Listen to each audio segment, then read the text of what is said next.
Hello, my name is Jeanette Coffey, and I'll be conducting the sheep heart dissection video. So I'll just start with the exterior anatomy of the heart here. And I'll point out the visceral epicardium, the visceral pericardium, which is also considered the epicardium. It's going to be just this outline layer that you see on the outside of the heart. And I just wanted to point out the apex here and the base, which is at the top. Apex is inferior and the base of the heart is superior. And now we have the right and left atria. So if you could see here, we have our right and our left. Right and left atria.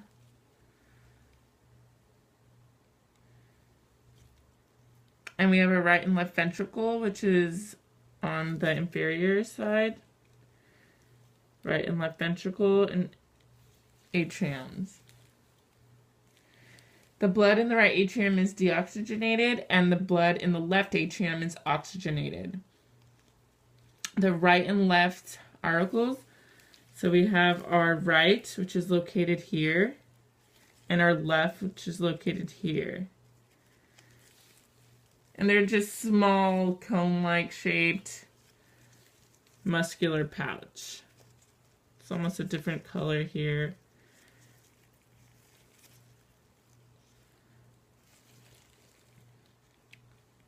And they help with, respective to the atria, it holds blood. It serves as a reservoir. And the interventricular sulcus, which is major blood vessels, is found. It has shallow grooves, and that's going to be located here. It's almost a lining between these two dark areas. It's located right there.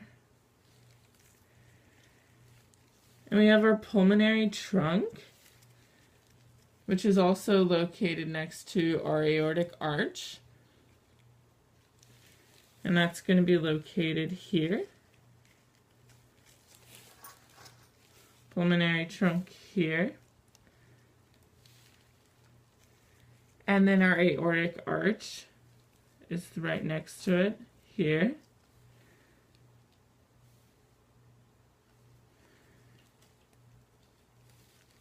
And then the next one is going to be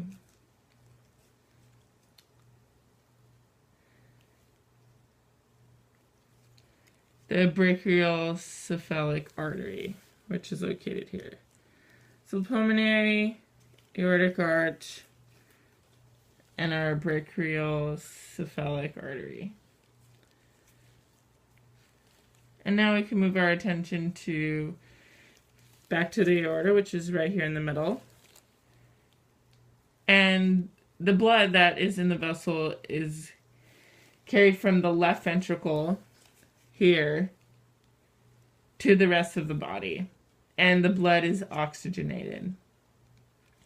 And the ascending aorta is rising up from the heart, so if we just take a deeper view, it's rising from the base here on up, so ascending aorta. And the aortic arch and its three major vessels, which is the brachiocephalic artery, left common carotid, and the left subclavian. We cannot see the left common carotid or the left subclavian because they're no longer here. So I could just now move our attention to here. We have our superior vena cava and our inferior vena cava. Superior is here up at the top and inferior here. It's going to be right next to, once again, this muscular cone-like arteriole.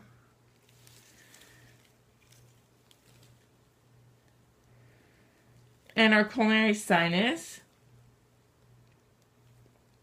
supplies blood to the tissues, to the tissue of the heart. And these are composed of veins. And it delivers deoxygenated blood to the right atrium. And we have our coronary sulcus, which is in the rear.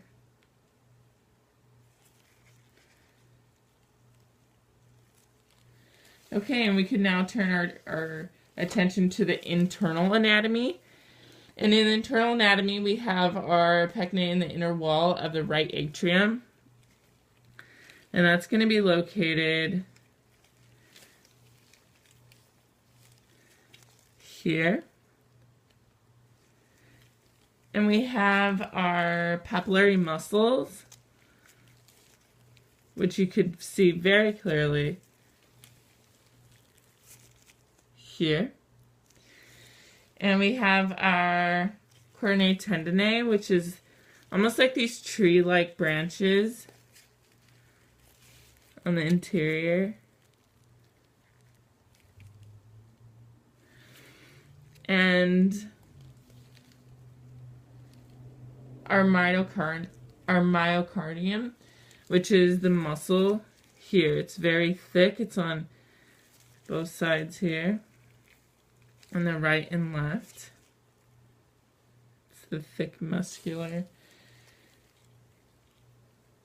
And the myocardium on the left ventricle is 3 times thicker due to the blood having to come up to the aortic arch. It just has to pump harder, and so it needs to be stronger. That's why it's 3 times as big.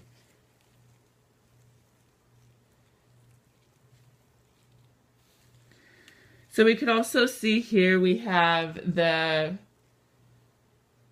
bicuspid valve and our tricuspid valve, which is in the right atrium, which is in the right AV valve, and the bicuspid is on the left AV valve. So you can see those here. One's right there, and the other one's there.